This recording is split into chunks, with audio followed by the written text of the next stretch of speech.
નમસ્કાર. આકાશવાણી સમાચાર હર્ષ લેવા વાંચે છે.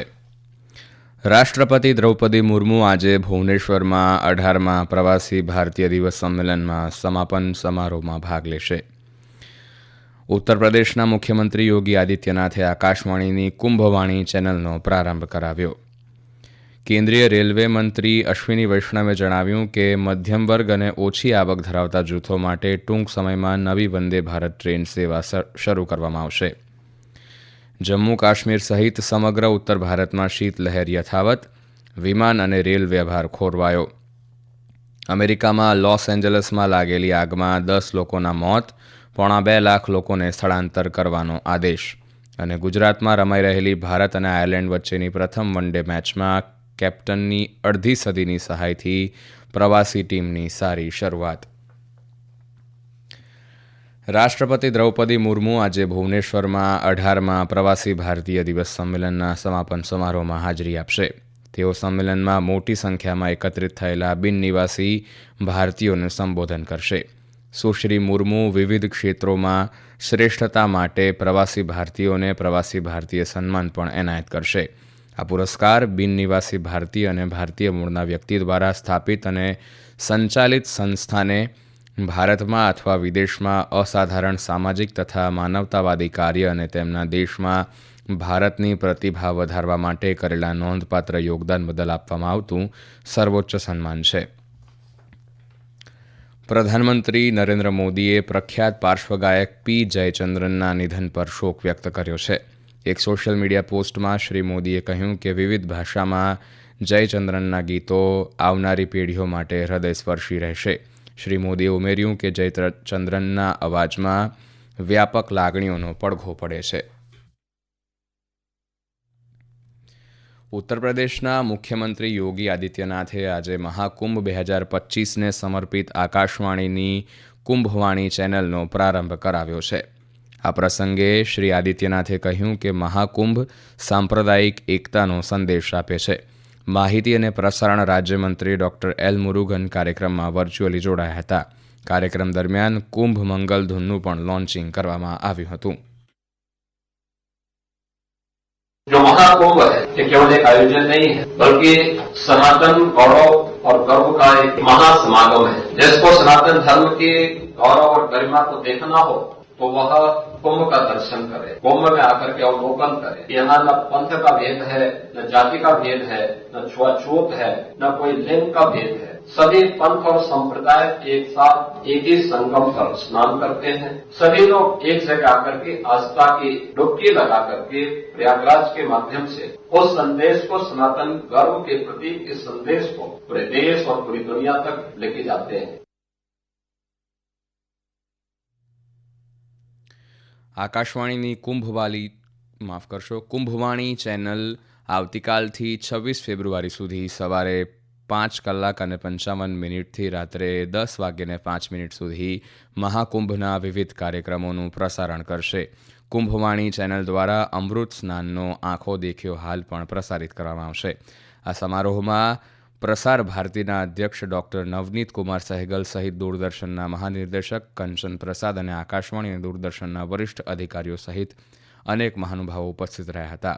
પ્રોગ્રામને 103.5 megahertz frequency, news on air app અને વેવ્સ ઓટીટી પર સાંભળી શકાશે.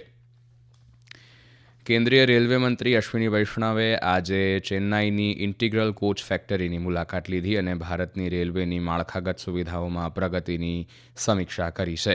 તેમણે મુસાફરોના આરામ અને સલામતી માટે 12 નોંધપાત્ર સુધારાઓ સાથે અમૃત ભારત ટ્રેન કોચમાં અદ્યતન સુવિધા સહિત પરિવર્તનશીલ વિકાસ પર પ્રકાશ પાડ્યો હતો. 2 વર્ષમાં ઓછી આવક ધરાવતા જૂથો માટે 50 નવી સસ્તી ટ્રેનો શરૂ કરવાની યોજના પણ જાહેર કરવામાં આવી છે. ये वर्जन 2 है अमृत भारत ट्रेन का. पूरी की पूरी अमृत भारत ट्रेन हमारे साधारण नागरिकों के लिए बनाई गई है. जनरल कोच में वही फैसिलिटीज हैं जो फैसिलिटी किसी प्रीमियम ट्रेन में होती है. इसमें कई फीचर्स नए देखेंगे. सीट्स की क्वालिटी देखिए, फैन की क्वालिटी, चार्जिंग पॉइंट, छोटी से छोटी चीजों का भी ध्यान रखा गया है. जैसे इसमें ये लंबर सपोर्ट है तो हर चीज का बारीकी से ध्यान रखा गया है. मोदी जी का सबका साथ सबका विकास का बहुत स्पष्ट मंत्र है और उसी पे हम सब काम काम करते हैं और इसमें हर एक वर्ग के लिए अच्छी सुविधाएं हो वैसा हमेशा प्रयास। તેમણે વંદે ભારત ટ્રેનોમાં અદ્યતન સુવિધાઓનું પણ અનાવરણ કર્યું હતું. આ સમાચાર આપ આકાશવાણી પરથી સાંભળી રહ્યા છો. આ સમાચાર આપ અમારી YouTube channel AIR news Gujarat પર પણ સાંભળી શકશો. વધુ સમાચાર માટે આપ અમારી વેબસાઇટ newsonair.gov.in/gujarati અને અમારા એક્સ હેન્ડલ AIR_news_ABAD ને ફોલો કરશો.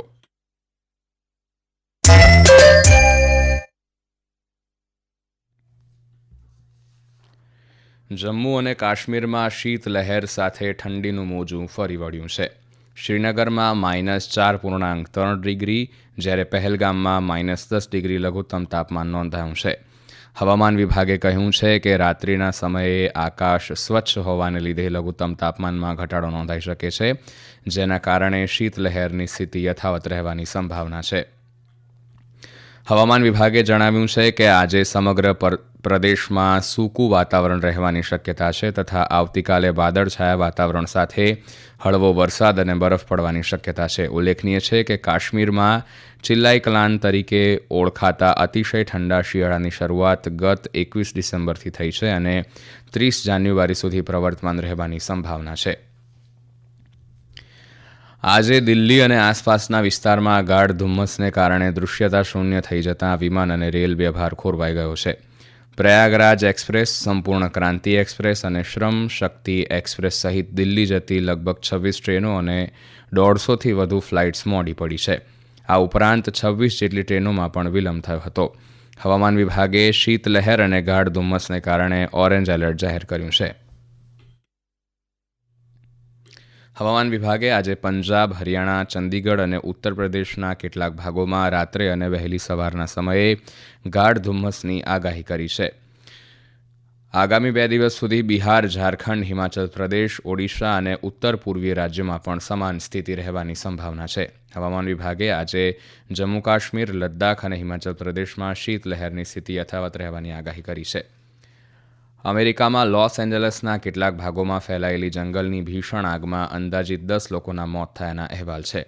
આગ વધુ ફેલાતા લોસ એન્જલસ કાઉન્ટીના લગભગ 1,80,000 રહેવાસીઓને સ્થળાંતર કરવાનો આદેશ આપવામાં આવ્યો છે. ઘરો અને શાળાઓ સહિત 5,300થી વધુ ઇમારતો નાશ પામ્યા હોવાની શંકા છે.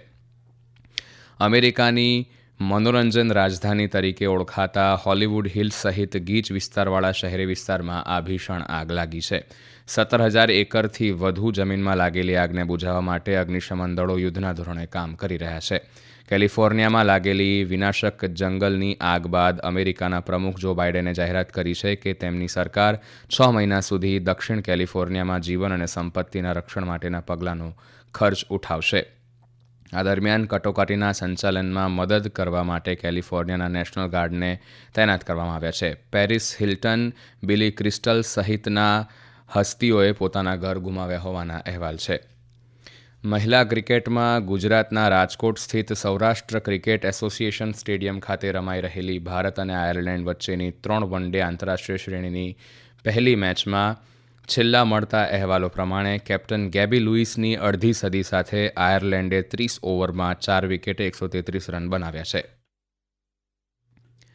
અગાઉ આયર્લેન્ડે પ્રથમ બેટિંગ કરવાનો નિર્ણય લીધો હતો. અંતમાં મુખ્ય સમાચાર ફરી એકવાર.